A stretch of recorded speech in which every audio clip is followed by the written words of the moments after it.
কিরে, আমি শুনলাম তুই নাকি অন্য স্কুলে ভর্তি হয়েছ। তো হুম। তোর রোল নং এখনো আছে হাজিরা খাতায়। আমি তো তোর বন্ধু, তোকে ছাড়া আমার ভালো লাগবে না। আমার নাম কাইটা দিতে কইস? এখনো সময় আছে, আমার সাথে আয় প্লিজ।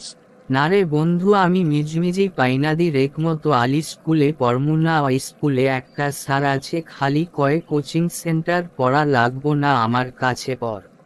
ও কাশেম স্যার নাকি? হুম, কাশেম মামা। তুই স্যারের কাছে কবি যে আমি আপনার কাছে পড়মু না। এইডা কইল তো আমার নাম্বার কমাইয়া দিব, আর আমারে ফেল করাইয়া দিব, আর আমার কানের কাছে আইয়া কইব কোচিং সেন্টারে পড়েন না। আচ্ছা, তোর যেহেতু রেকমতো আলী স্কুলে পড়তে এত সমস্যা, তাহলে তোর যেখানে খুশি সেখানে পড়। কাশেম স্যারের লাইগা নাইলে পড়তাম। আচ্ছা, তাইলে তোর রোল কত? 98। আর তোর? ময়দা 90। ময়দা আবার রোল নাম্বার হয় নাকি?